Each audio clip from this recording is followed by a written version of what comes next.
Assalamualaikum warahmatullahi wabarakatuh.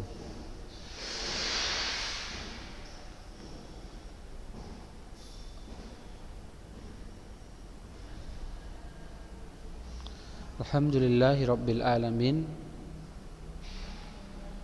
Bersyukur kita ucapkan kepada Allah Subhanahu wa taala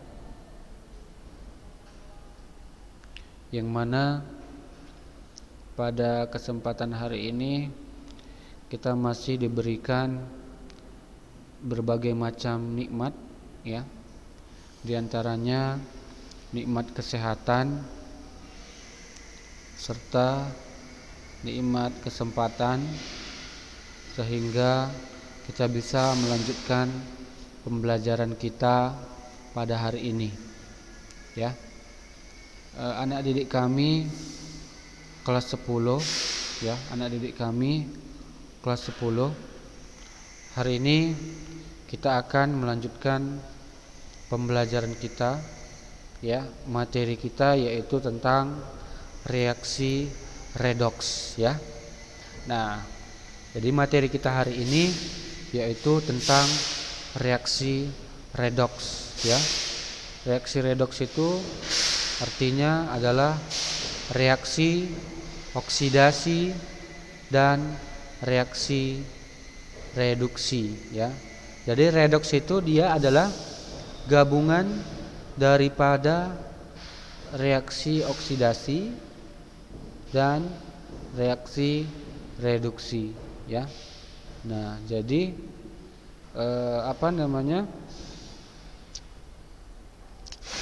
reaksi redoks itu, ya, reaksi redoks itu, ya, dia merupakan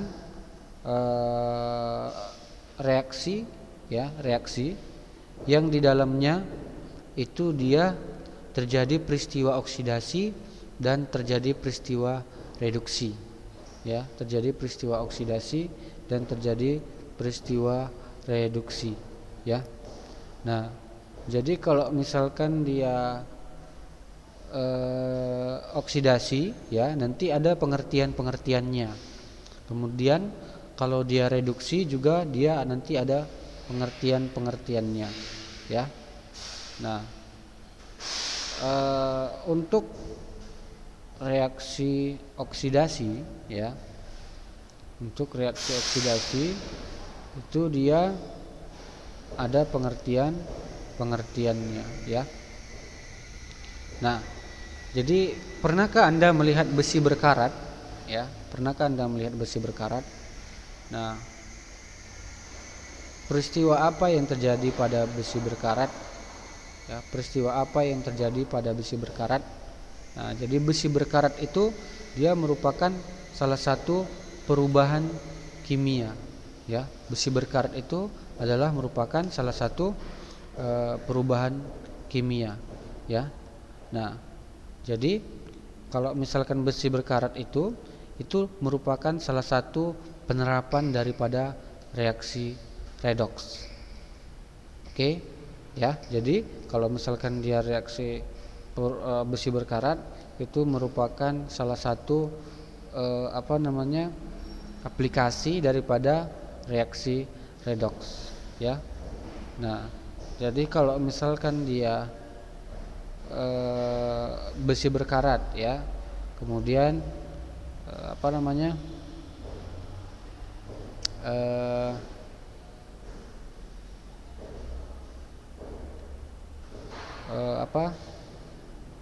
misalkan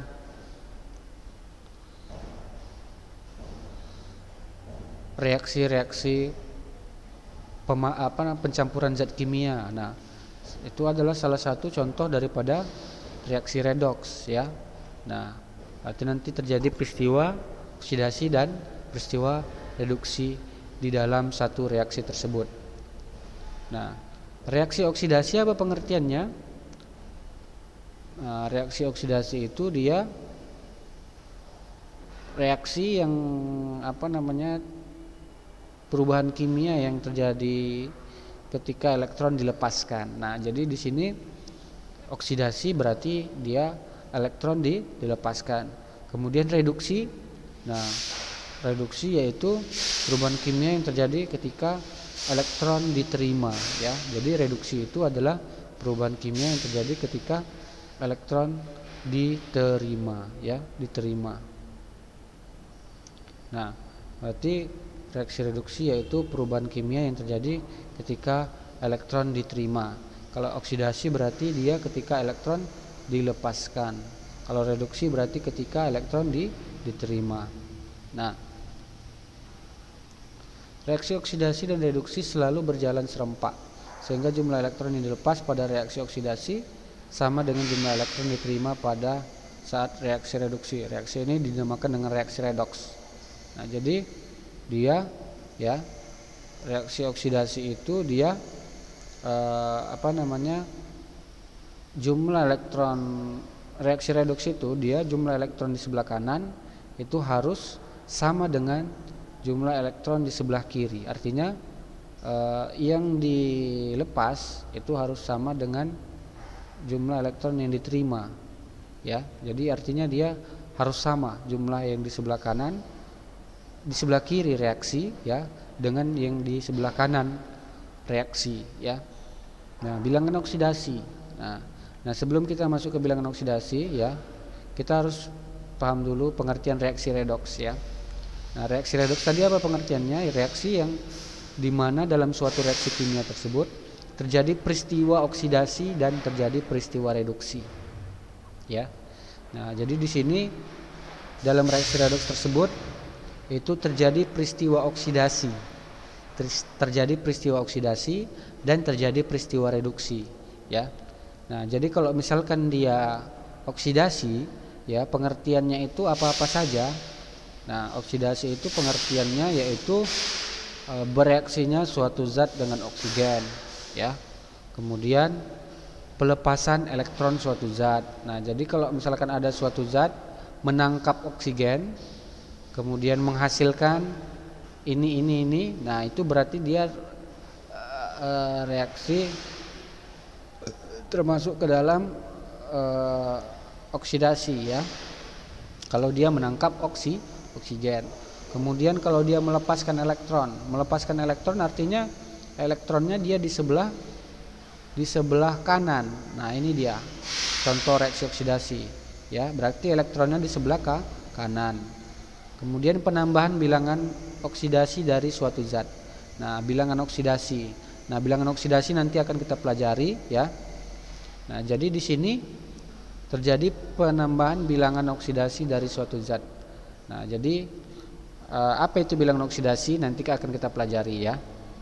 Kemudian kalau reduksi, apa pengertian reduksi ya? Reduksi itu artinya pengeluaran oksigen dari suatu senyawa yang mengandung oksigen. Artinya dia pelepasan oksigen. Nah, jadi kalau ada reaksi pelepasan oksigen, maka dia reaksi kalau misalkan dia pelepasan oksigen, maka dia dinamakan dengan pelepasan oksigen, dia itu dinamakan dengan reaksi reduksi ya. Pelepasan oksigen dia dinamakan dengan reaksi reduksi ya. Nah, jadi kalau dia melepaskan oksigen dia disebut dengan reaksi reduksi ya. Kemudian kalau misalkan dia penerimaan elektron, nah berarti kalau dia pelepasan oksigen, berarti pelepasan oksigen dia oksigennya di sebelah mana? Di sebelah kanan ya. Kalau dia pelepasan oksigen, maka dia oksigennya di sebelah kanan ya. Nah, kemudian kalau misalkan penerimaan elektron artinya dia elektronnya di sebelah kiri ya. Elektronnya dia di sebelah kiri gitu ya. Nah, berarti elektronnya di sebelah kiri dalam suatu reaksi ya. Nah, kemudian kalau pengurangan bilangan oksidasi dari suatu zat. Nah, kalau dia pengurangan bilangan oksidasi dari suatu zat berarti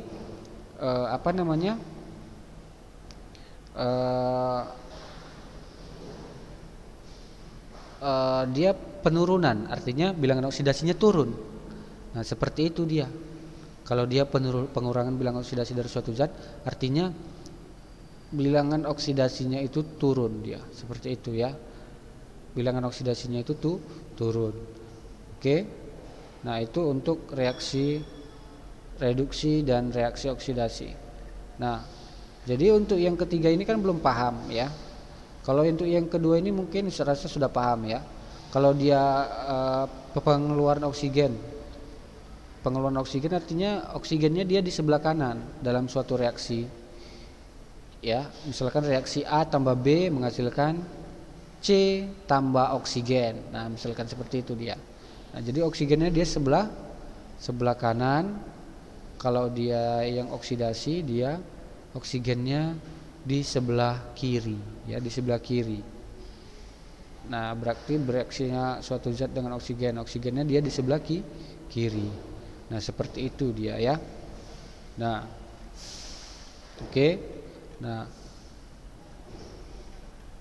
kalau misalkan dia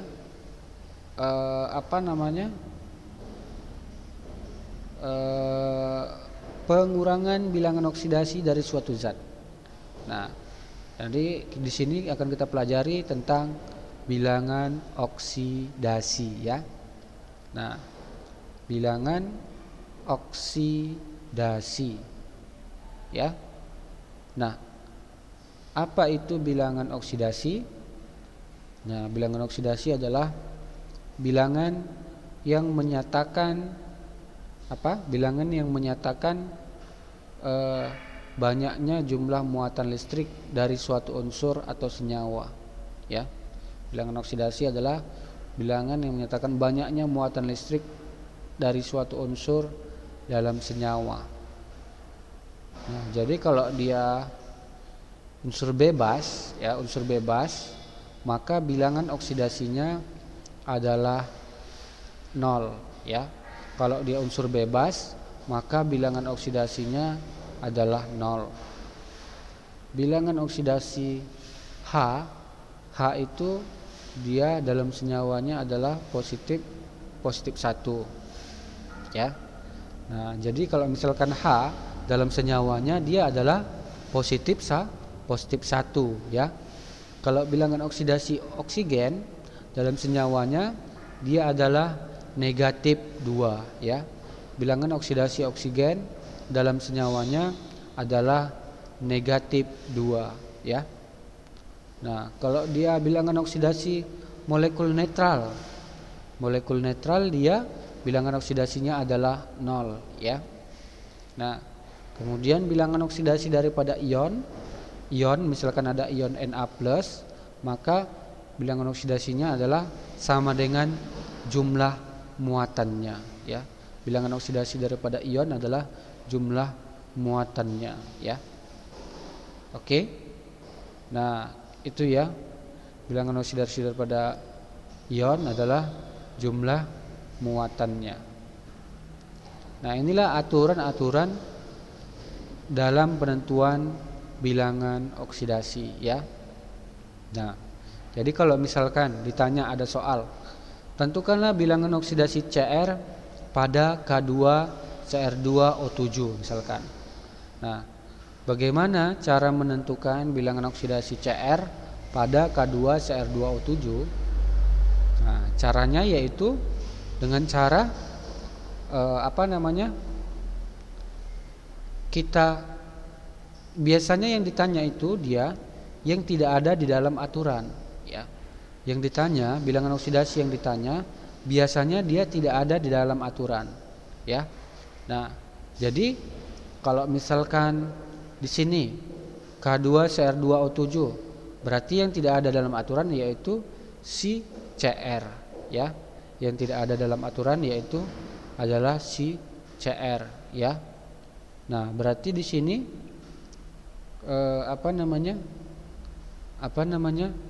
Cr dia tidak ada dalam aturan ya. Sedangkan K ada nggak dalam aturan? Nah, K itu dia ada dalam aturan ya. Nah, ini harusnya ada yang ketujuh ya. Satu lagi ya, tambahannya dia yang ketujuh yaitu unsur golongan 1A bilangan oksidasinya adalah positif 1. Kalau dia unsur golongan 2A, maka bilangan oksidasinya adalah positif 2 ya. Bilangan oksidasi golongan 1A yaitu positif 1. Bilangan oksidasi unsur golongan 2A yaitu positif 2 ya. Oke. Nah, jadi kalau misalkan bilangan oksidasi dari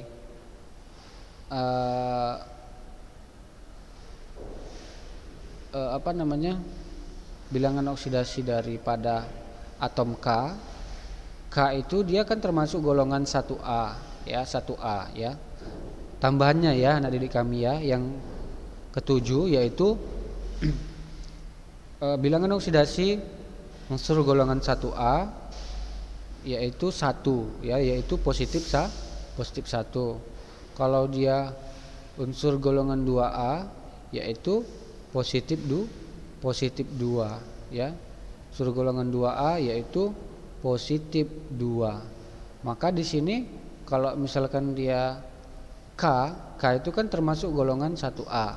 Maka bilangan oksidasi 2 atom K, maka dia positif 1 dikali 2. Berarti dia adalah positif 2 ya. Kemudian yang ditanya adalah Cr ya, Cr. Maka bilangan oksidasi 2 atom Cr yaitu 2 atom Cr yaitu gimana? Bilangan oksidasi 2 atom Cr, maka dia itu kita buat dengan 2x biasanya ya, 2x. Nah, 2x ya, 2x. Kemudian yang ditanya adalah itu yang ditanya ya, itu yang ditanya, berarti dia 2x. Kemudian O berapa? O min 2 ya, min 2 dikali dengan 7. Berarti min 2 dikali 7. Berarti 7 kali min 2 sama dengan min 14. Maka di sini yang ditanya adalah si Cr, berarti 2 tambah 2x tambah min 14 sama dengan 0. Maka nanti dapatlah dia ini 2, ini berarti min 14, berarti 14 dikurang 2 min 14 ditambah 2 berarti min 12. Berarti min 12 ini digeser kemari, min 12 ya, min 12. Berarti jadi 12 di sini karena dia digeser sama dengannya, maka dia dia jadi 12 seperti itu ya. Jadi 12 berarti 2x sama dengan 12, berarti x sama dengan 6 ya. Maka dapatlah dia x-nya sama dengan 6. Nah, seperti itu ya. Nah, itu untuk untuk bilangan oksidasi ya, untuk bilangan oksidasi ya. Nah, kemudian ya ini berlaku juga untuk penentuan bilangan oksidasi dari suatu unsur yang lain ya, pada senyawa yang berbeda ya. Nah, O2 ini dari mana min 2? O2 ini dia min 2 itu dari sini ya, anak-anak, dari dari ketentuannya ya, ketentuan yang nomor 3. Maka dia di sini adalah min 2 ya. Ketentuan yang nomor 3 itu kan bilangan oksidasi oksigen dalam senyawanya adalah min 2. Maka dia di sini O-nya adalah min 2. Min 2 kali 7 sama dengan min 14. Min 14 dikurang 2 jadi min 12. Min 12 berarti kemari jadi 12. Berarti 2x sama dengan 12. 2x sama dengan 12. Maka x sama dengan 6 ya. X-nya sama dengan 6 ya. X-nya sama dengan 6. Nah, itulah dia cara menentukan bilangan oksidasi suatu unsur ya dalam senyawa ya. Nah, Kemudian kita lanjut ya. Nah, jadi kalau misalkan sudah tahu cara menentukan bilangan oksidasi daripada bilangan oksidasi unsur dalam suatu senyawa, maka di sini kita tinggal mengetahui ya bagaimana itu reaksi redoks ya. Nah, jadi kalau misalkan dia reaksi oksidasi tadi adalah reaksi yang terjadi pelepasan elektron. Artinya elektron itu dia di sebelah kanan, kan begitu kan? Kalau misalkan dia penangkapan elektron, berarti dia reaksi reduksi, kan begitu? Nah, dia elektronnya di sebelah kiri, kan begitu? Nah, jadi ini dia contoh reaksi reaksi oksidasi. Kemudian yang ini adalah contoh reaksi reduksi ya. Reaksi reduksi ya. Nah, jadi oksidasi itu adalah pelepasan elektron. Kalau dia reduksi adalah penangkapan elektron. Maka di sini Na ditambah setengah Cl2. Nah, jadi karena di sini jumlah elektronnya dia sama, jumlah elektronnya dia berbeda, ya, maka di sini harus kita kali 2 untuk reaksi untuk yang pertama ini ya. Dia harus dikali 2 supaya jumlah elektronnya sama dan bisa dicoret ya, bisa dicoret. Maka di sini Na ditambah setengah Cl2 ya, Na ditambah setengah Cl2 ya. Berarti di sini setengah Cl2. Maka di sini dia atau bisa juga untuk menyetarakannya ya. Yang ini yang kita kali setengah supaya dia elektronnya sama-sama 1. Maka di sini kita setarakan untuk yang reaksi reduksinya.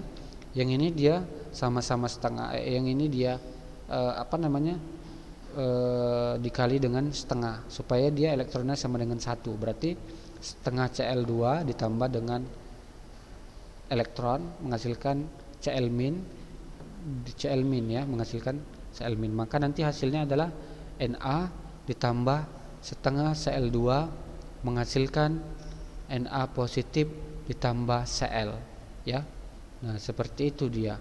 Nah, maka nanti hasilnya inilah dia yang disebut dengan reaksi redoks, yaitu reaksi yang dia terjadi oksidasi dan terjadi reduksi. Nah, jadi kalau misalkan udah dapat seperti ini reaksi redoks, maka di sini bisa kita tentukan apakah dia itu mengalami penurunan biloks atau kenaikan biloks. Nah, jadi caranya gimana? Nah, jadi kalau dia ini reaksi redoks, kita lihat biloks si Na berapa. Na, kalau dia Na ini kan termasuk unsur bebas, maka unsur bebas itu dia biloksnya sama dengan 0 ya. Unsur bebas dia biloksnya sama dengan 0. Maka di sini 0 biloksnya. Kemudian kita lihat Na positif. Na positif di sini pasangannya ya. Jadi kalau misalkan kita menentukan kenaikan atau penurunan biloks, maka kita harus lihat pasangannya. Jadi kalau di sini dia 0, maka pasangannya di sini adalah positif 1. Kalau misalkan di sini Cl, kita lihat Cl di sini unsur bebas ya. Cl2 itu termasuk unsur bebas. Maka dia biloksnya adalah sama dengan 0. Sedangkan si Cl min, nah Cl min ini termasuk dia unsur bermuatan. Ya, unsur bermuatan. Nah, unsur bermuatan atau senyawa bermuatan dia sama ya, biloksnya, penentuan biloksnya dia sama. Maka unsur bermuatan atau senyawa bermuatan, maka dia unsur biloksnya adalah sama dengan muatannya. Ya. Unsur bermuatan atau senyawa bermuatan sama dengan muatannya. Oke. Sampai di sini paham lah ya. Nah, jadi kalau 0 ke min 1 berarti dia adalah penurunan. Kalau dia dari 0 ke 1 adalah kenaikan. Maka dia di sini kalau dia naik berarti dia terjadi oksidasi. Kalau dia dari 0 ke min 1 maka dia terjadi reduksi atau penurunan.